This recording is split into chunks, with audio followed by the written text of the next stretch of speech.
गांव विरलपुर हिमालय की तलहटी में बसा था। चारों ओर घने जंगल और पहाड़ों की चोटियां जब सूरज की किरणों से सज जाती तो गांव स्वर्ग सा प्रतीत होता। किंतु इन पहाड़ों में एक खौफनाक लेकिन आकर्षक कथा प्रचलित थी, गुफा एक्स की। गांव वाले कहते थे कि रात के समय उस गुफा से अजीब सी आवाजें आती और वहां से कोई लौट कर नहीं आता। डर के कारण लोग उस ओर जाने से कतरा रहे थे। आदित्य 18 वर्ष का जवान शहर से लौटा था।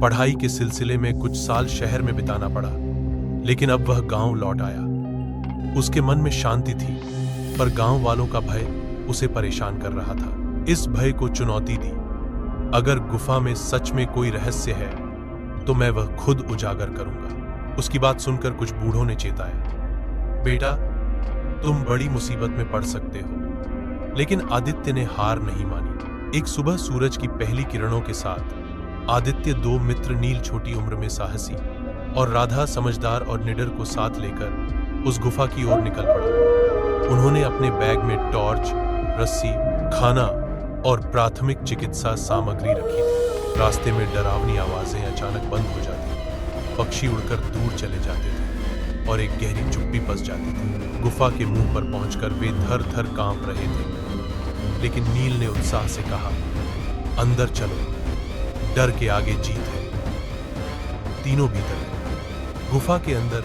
घुटनों तक पानी था।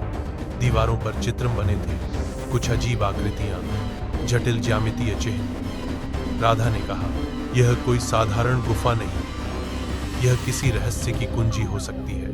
आगे बढ़ने पर एक बड़ा विस्तार गृह मिला, जहां जमीन में पत्थर की एक सतह में गुप्त रूप से शिलालेख था। आदित्य ने उसे साफ किया। जिम्बाला दीवार छली, मार्ग आगे बढ़ा, एक प्राचीन भाषा में लिखा था। राधा ने अतिरिक्त रोशनी डाली और देखा दीवार कुछ जगह ढीली लग रही थी। नील ने धक्का मारा, दीवार धीरे पीछे खिसकी और एक रहस्यमयी सुरंग खुल गई। सुरंग लगभग 200 मीटर लंबी थी, जिसकी दीवारों पर अमूर्त आकृतियों का चित्रण था।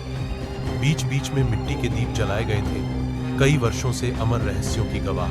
नील ने अगली मोड़ पर हाथ पटक रखा। वहां एक कोठरी थी। अंदर पहुंचते ही देखा एक प्रतिमा सुनहरी मड़वाई, जिसके तालुओं में रत्न जड़े थे। एक पुरानी ताबूत, जिस पर विष्णु से संबंधित प्रतिमा उकेरी हुई थी। मिट्टी की पौटलियां, जो शायद सोने, जवाहरात या फिर कोई पवित्र सामग्री रखी थी। तभी अचानक डायनामाइट जैसी धमाका सा आवाज हुई। झटपट वे बाहर भागे। एक कंपन के साथ जमीन में दरारें आईं, दीवारें हिलने लगी। गुफा मानो पत्थरों की बारिश होने लगी। दीवार से धूल उठी और धुआं सा फैल गया। आदित्य ने चिल्लाया, जल्दी बाहर निकलो। नील घायल हो गया, पांव पर पत्थर गिर गया था। राधा उसे खींचकर बाहर आई। जैसे ही उन्होंने अंतिम कदम बाहर रखा, गुफा तुरंत बंद हो गई, मानो पीठ पर पत्थर गिर गया हो। तीनों बुरी तरह थके हुए पर सुरक्षित बाहर थे। गांव पहुंचकर उन्होंने अपने साहस की कहानी सुनाई। लोग हैरान थे। कुछ बूढ़ों ने कहा, इस प्रतीककार, खास तौर से विष्णु ताबूत, यह प्राचीन देवस्थान हो सकता है जिसे अज्ञान और समय ने भुलाया। एक विद्वान पुरोहित ने पहाड़ से उतारकर प्रतिमा और ताबूत गांव में मंदिर स्थल पर स्थापित करने की सलाह दी। पौटलियों की सामग्री की जांच से पुष्टि हुई कि उनमें प्राचीन शिलालेख, पत्थर, रत्न और धार्मिक ग्रंथों के छोटे टुकड़े थे। आदित्य, नील और राधा गांव में नायक बन गए। गांव वालों ने उस स्थान पर छोटा सा संग्रहालय बनाने का निर्णय किया, जहां खुदाई की वस्तुएं प्रदर्शित की गई। बुद्धिजीवियों और इतिहासकारों की टोली महत्वपूर्ण शोध के लिए गांव पहुंची। अगले महीनों में गांव में परिवर्तन हुआ। पुरातत्व विभाग की मदद से गुफा के निकट एक्सप्लोरेशन हुआ।